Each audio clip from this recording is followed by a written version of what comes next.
गरुड़दाड से कहते हैं, मैं तुम्हें आज एक कहानी सुनाता हूं। इस कहानी को सुनने के बाद तुम्हें तुम्हारे सभी प्रश्नों के उत्तर मिल जाएंगे।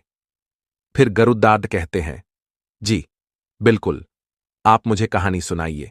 मैं इस कथा को पूरा जरूर सुनूंगा और इस प्रचार प्रसार करूंगा।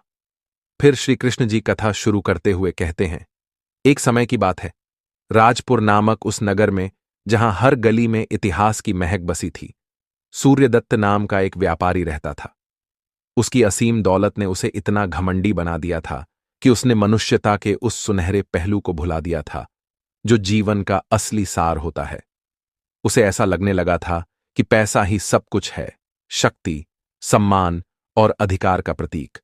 और इसी भ्रम में उसने अपने माता पिता और गुरु जैसे जीवन के अनमोल आदर्शों का अपमान करना शुरू कर दिया। दोपहर के सुनसान समय में उसके भव्य महल के एक कोने में उदासी की गहराइयां छा रही थीं।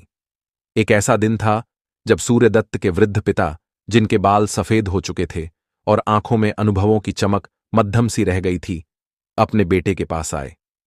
उनके चेहरे पर जीवन भर के संघर्षों और स्नेह की झलक थी, साथ ही एक नर्म, आहिस्ता सी उम्मीद भी कि शायद आज उनका बेटा अपनी पुरानी आदतों से ऊपर उठकर उनसे थोड़ा समय बांटेगा।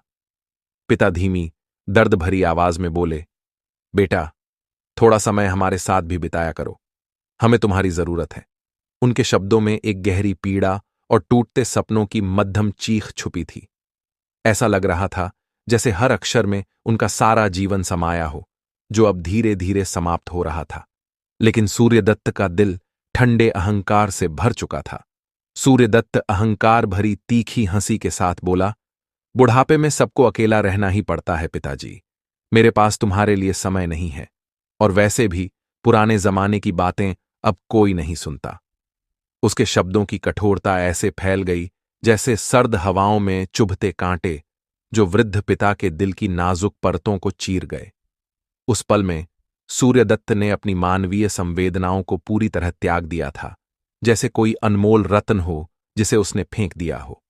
इसके बाद उसने अपने माता पिता को बिना किसी दया के अपने विशाल महल के सबसे अंधेरे और कोने वाले छोटे कमरे में भेज दिया, जहां न रोशनी की किरण पहुंच पाती थी और न ही गर्माहट। उस कमरे की दीवारों पर समय के निशान साफ दिखाई देते थे, मानो यह सबूत हो कि यहां भी कभी जीवन की खुशियां बसती थीं। नौकरों ने भी इस आदेश को सिर झुकाकर मान लिया, क्योंकि उनके लिए यह केवल एक और काम था। जबकि वृद्ध पिता की आंखों में गहरी उदासी और अकेलेपन का सागर उमड़ रहा था। इसके कुछ दिनों के बाद एक